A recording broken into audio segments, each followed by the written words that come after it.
There's a thread running through the Bible that almost nobody notices on the first read. It is not a theme. It is not a moral. It is a structure.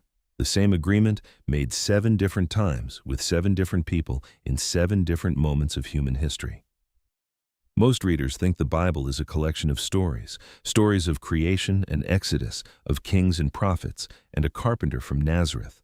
But the people who wrote these books did not see it that way. They saw one document, one agreement, rewritten 7 times because humanity kept breaking it and God kept refusing to walk away.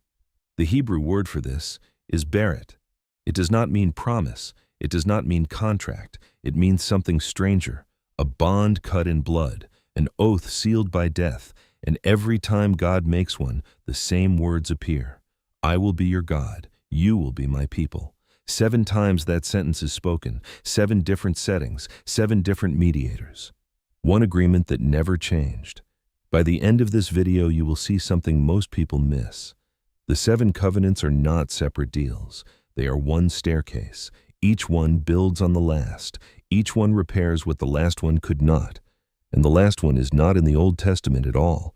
It is sealed in a cup of wine on the night before a Roman execution. The agreement that began in a garden ends at a cross, and every promise in between is one rung of the same ladder. Here is where we are. To understand why these 7 covenants matter, you have to understand what a covenant actually was in the ancient world. Because the moment you read the word covenant in English, you almost certainly imagine the wrong thing. In the modern world, we think in terms of contracts. A contract is a transaction between equals.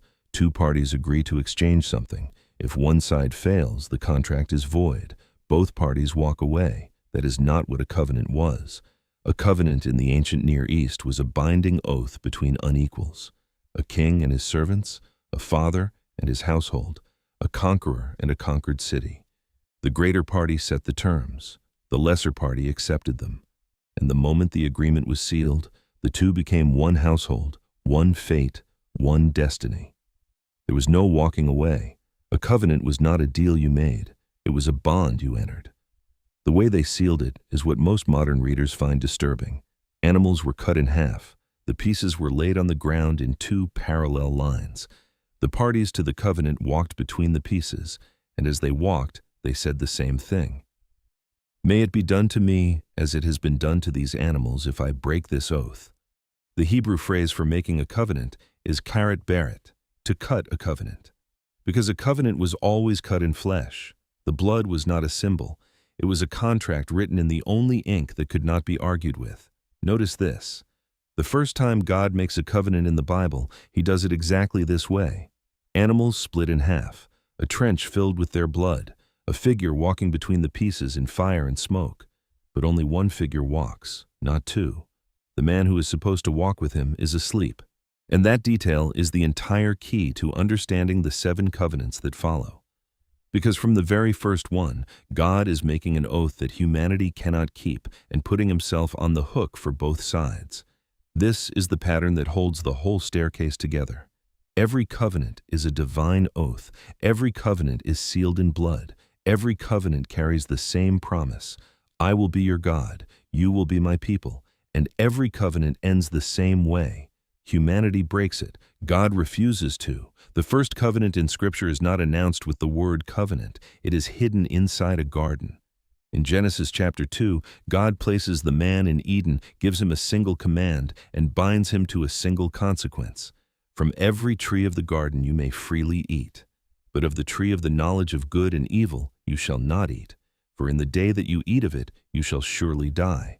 This is the Adamic covenant. The terms are simple. Obey and live in the presence of God.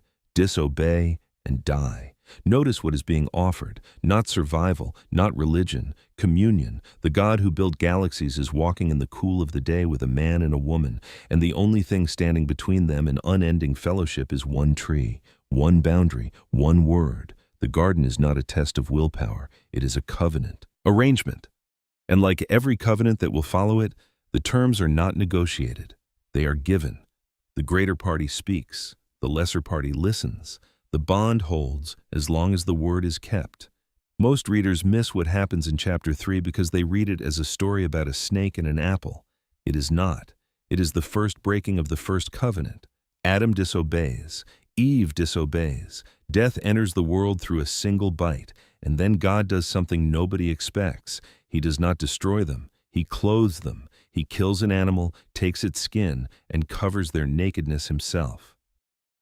The first death in the Bible is not Abel. It is the animal whose blood covers the first covenant breakers. Stakes before theology, scene before sermon. The pattern that will run through the entire Bible is established in this single image. Sin breaks the agreement. Blood covers the broken party. God provides the blood himself. And here is something most people miss. In Hosea chapter 6, the prophet looks back at this moment and uses the phrase, like Adam, they transgressed the covenant. The Hebrew word there is berit. Hosea, writing more than 1,000 years later, calls Eden a covenant. The agreement was real, the breaking was real, and the blood that covered it was the first preview of every covenant to follow. Notice what God says to the serpent in the same chapter. I will put enmity between you and the woman, between your offspring and her offspring. He shall bruise your head, and you shall bruise his heel. The rabbis called this the proto-evangelium, the first gospel. Hidden inside the curse on a snake is the architecture of the staircase. An offspring is coming. He will be wounded. But the head of the serpent will be crushed. Before the first covenant is even broken, God is already announcing the seventh.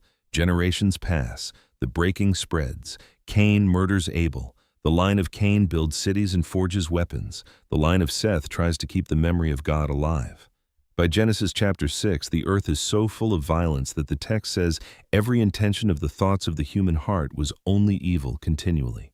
And God grieves. The Hebrew word is nacham, to be sorry, to be moved with regret. The creator of the universe looks at what humanity has become and is heartbroken. But before he sends the flood, he names a man, Noah. He tells him to build a boat, and then he speaks a word that has not appeared in the Bible until this moment. I will establish my covenant with you. The Hebrew is berit, the same word Hosea used for Adam. This is the second covenant, the Noahic. After the floodwaters recede, after Noah builds an altar and offers sacrifice, God speaks again.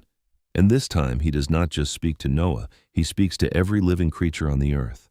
I establish my covenant with you and your offspring after you, and with every living creature that is with you.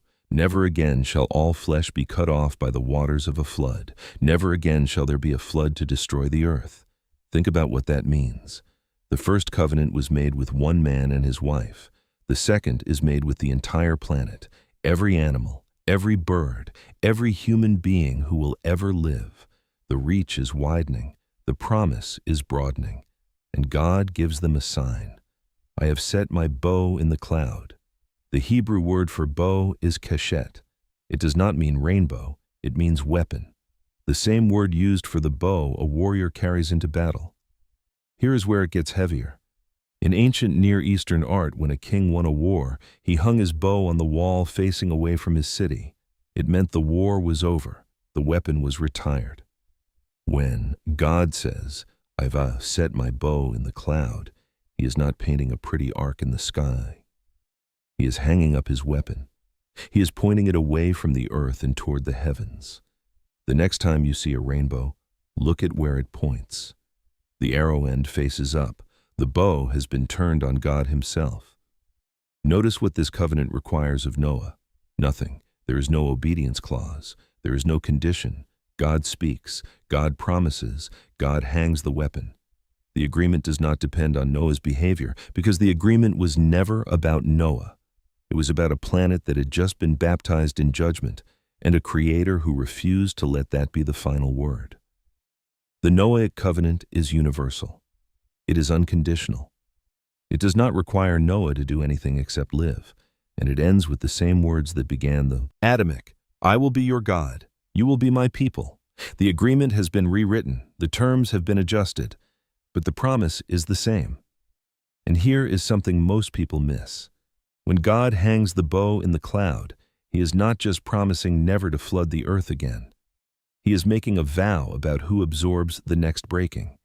If the weapon points up, then the next time covenant is broken, the arrow falls on him. The Noahic covenant is the first hint that the cost of every future fracture has already been signed for in advance. Now the staircase climbs. Generations pass again. The world fills with nations. Babel scatters them into languages. And then in Genesis chapter 12, God speaks to a 75-year-old man in Mesopotamia and tells him to leave everything he has ever known. The man's name is Abram. And what God says to him is the third covenant. I will make of you a great nation. I will bless you. I will make your name great. In you all the families of the earth will be blessed. Read that last line carefully. All the families of the earth. The covenant given to one man is already reaching past him toward every nation that will ever exist. The Adamic was for humanity. The Noahic was for creation. The Abrahamic narrows to one family in order to bless every family. The pattern is not contracting. It is focusing, like a lens. But the covenant is not formally cut until chapter 15. And what happens there is one of the strangest scenes in the entire Bible.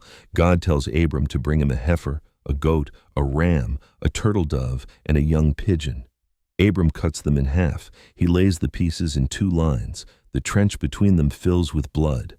Now, according to the custom of the time, both parties to the covenant should walk between the pieces. Abram should walk. God should walk. Both should pass through the blood and seal the oath. But Abram does not walk. He falls into a deep sleep. The Hebrew word is tardama, the same word used for the sleep that fell on Adam when God made Eve. A sleep so deep it is almost death. And while Abram sleeps, a smoking firepot and a flaming torch pass between the pieces alone. Notice this carefully. Only God walks. The man who should be on the hook for half the oath is unconscious, and the smoking firepot and the flaming torch are walking through the blood, saying, in effect, may it be done to me as it has been done to these animals if this covenant is broken. God is taking on the punishment for both sides of the agreement. 2,000 years before Calvary, this is the architectural blueprint of what is coming. The cross is not an afterthought. It was already written into Abraham's vision. And the promise inside this covenant has three parts: a land, a descendant, a blessing for all nations. Hold those three. Every covenant after this one will pick up at least one of them and develop it further. The staircase is starting to take shape. There is one more detail in Genesis 15 the rabbis spent centuries arguing about. Before Abram sees the fire and the torch, a great darkness falls on him. Some rabbinic traditions read this as a vision of the future. The 400 years of slavery in Egypt, the exile in Babylon, every breaking of every covenant compressed into one moment. And then the fire walks through it anyway. Centuries later, the descendants of Abraham have multiplied into a nation. They have been enslaved in Egypt for 400 years. God brings them out through plagues, through a parted sea, through a wilderness. And at a mountain called Sinai, he makes the fourth covenant, the Mosaic. This one is different from the first three. It is conditional. The first three were unilateral. God promised. God did. The Mosaic is bilateral. If you obey my voice and keep my covenant, you shall be my treasured possession among all peoples. The if is the new word. The if is the architectural shift. Why the change? Because by Sinai, the people are no longer one man or one family. They are a nation. They need a constitution. They need a structure of worship. They need laws that govern how a holy God can live in the middle of a broken people. And so the Mosaic covenant comes with 10 commandments, 613 statutes, a tabernacle, a priesthood, and a system of sacrifice. It is not a smaller agreement. It is a more detailed one. The terms have not changed. The architecture around them has. Read the scene at the mountain carefully. The text says there were thunders and lightnings and a thick cloud and a very loud trumpet blast. The people trembled. The Hebrew word the text uses is shared, to shake with terror. The God who walked in the cool of the garden has wrapped himself in fire and storm. A nation stands barefoot at the foot of a volcano of glory. This is a coronation. The covenant being cut here is the founding charter of a kingdom. Here's something most people miss. The Mosaic covenant is not a replacement of the Abrahamic. It is an overlay. The Abrahamic promise still stands underneath it. Paul makes this argument in Galatians chapter 3. The The law, which came 430 years afterward, does not annul a covenant previously ratified by God so as to make the promise void. The Mosaic adds. It does not subtract. It teaches Israel how to live as the people God already promised they would be. And the way the Mosaic covenant is sealed is the same way every covenant before it has been sealed, in blood. Moses takes the blood of bulls. He throws half of it on the altar. He throws the other half on the people. And he says, "Behold the blood of the covenant which the Lord has made with you." The same Hebrew phrase. Dam berit, the blood of the covenant. Remember that phrase. Jesus is going to say it again on the night he is betrayed. But that is not the full story. Within 40 days of standing under that blood, the same people are dancing around a golden calf at the foot of the mountain. The covenant is not even cold before it is shattered. Moses comes down. He sees what they have done. And he throws the tablets to the ground. The stone breaks. The agreement breaks with it. And from that moment forward, the Mosaic covenant carries inside it a question that the next 1,000 years will not be able to answer. How does a holy God stay close to a people who cannot stop breaking the law he gave them? The answer the Mosaic covenant gives is a partial one.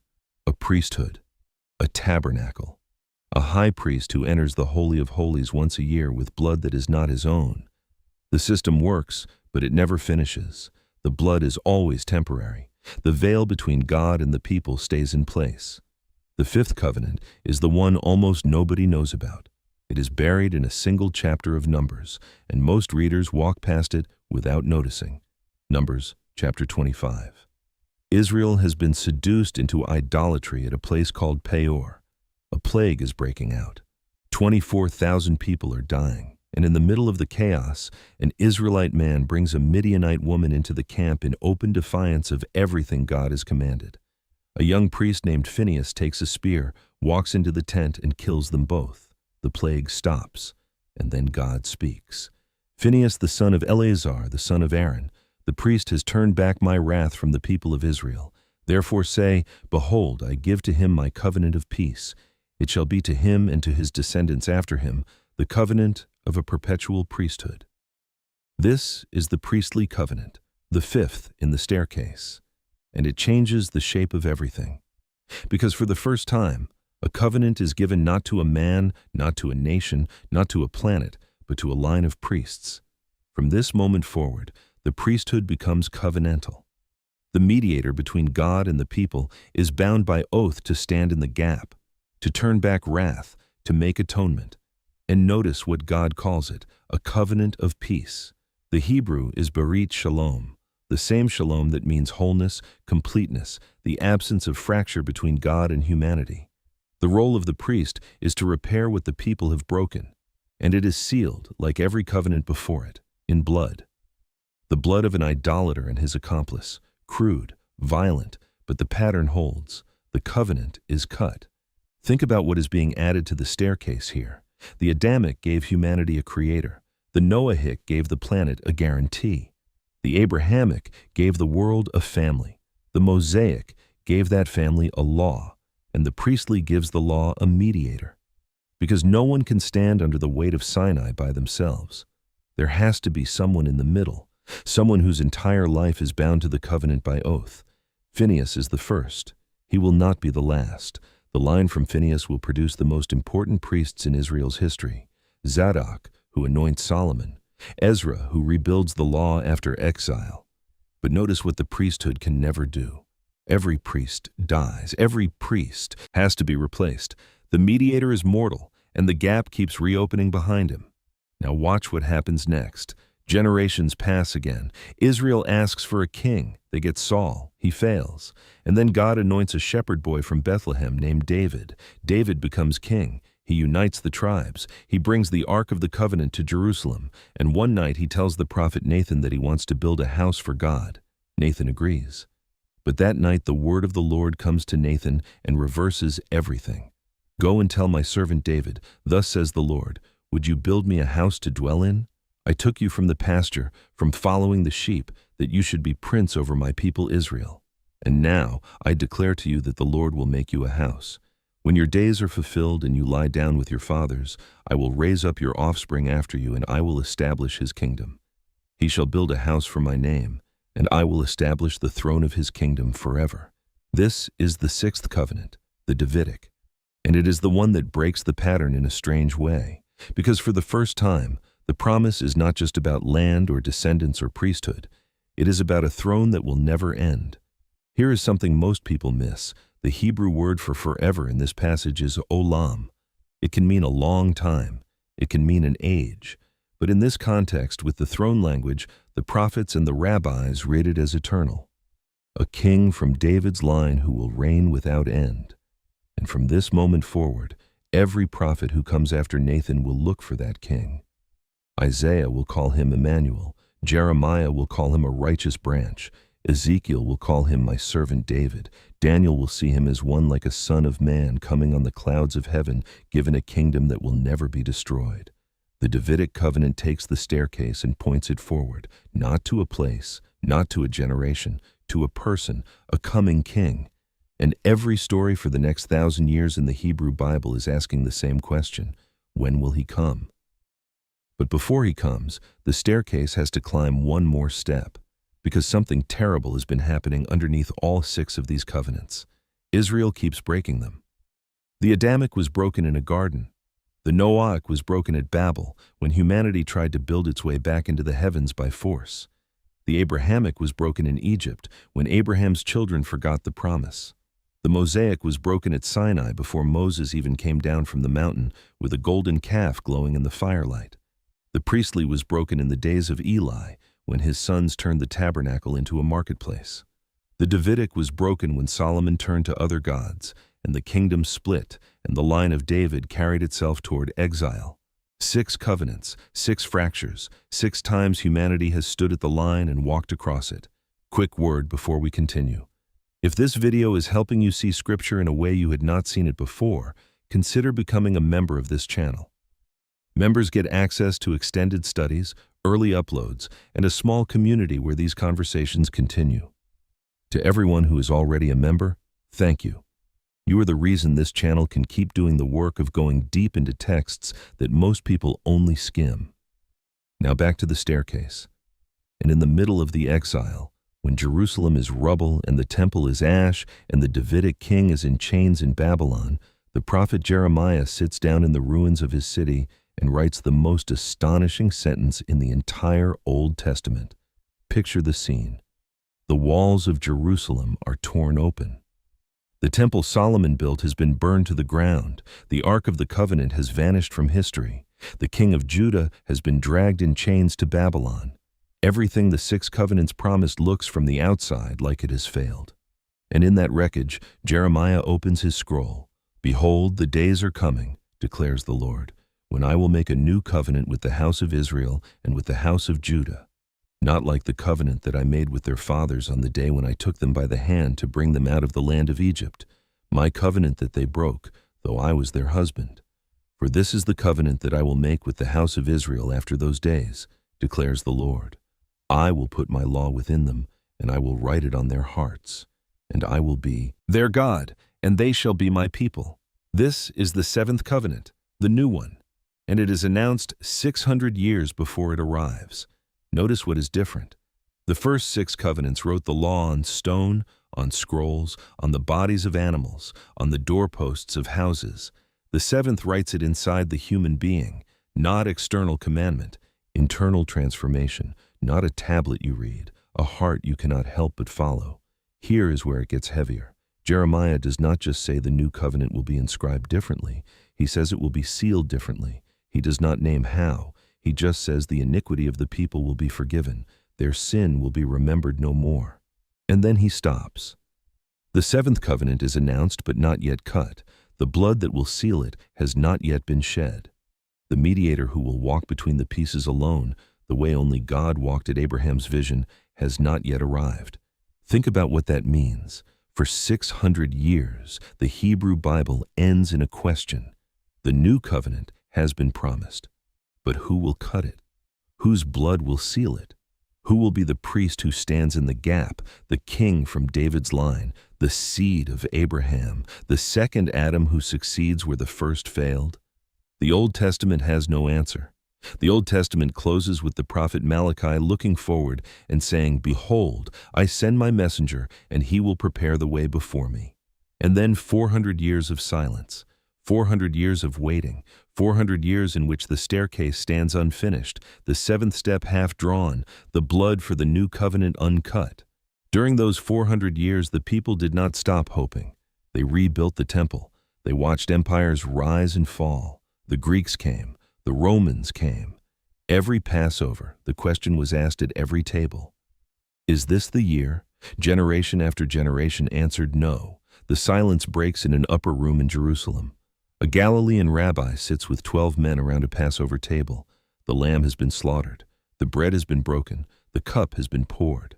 And he picks up the cup, looks at the men who will run from him within hours, and says something nobody at that table fully understands.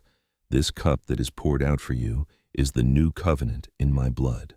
The new covenant, berit hadashah, the exact phrase Jeremiah used 600 years earlier. And then he says one more sentence that closes the loop on everything we have seen.